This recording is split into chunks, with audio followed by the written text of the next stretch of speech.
உன்னுடைய தாயும் தகப்பனும் தன்னுடைய உழைப்பில் ஒரு நாளும் ஒத்தி வைத்ததே கிடையாது. ஒவ்வொரு நாளும் தலைவலியாக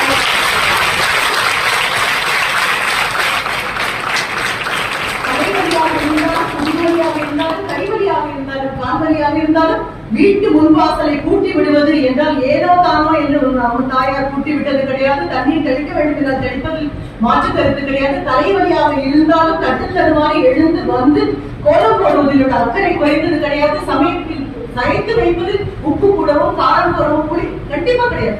உடல் உபாதைகளை இந்த பெண்மணி ஒரு நாளும் தலைக்கு கொண்டு போனதே கிடையாது. கடமையை செய்வது என்று ஏற்றுக்கொண்டாகிவிட்டால் தினம் தினம் செய்ய வேண்டும், திருப்தியாக செய்ய வேண்டும், நிறைவாக செய்ய வேண்டும்.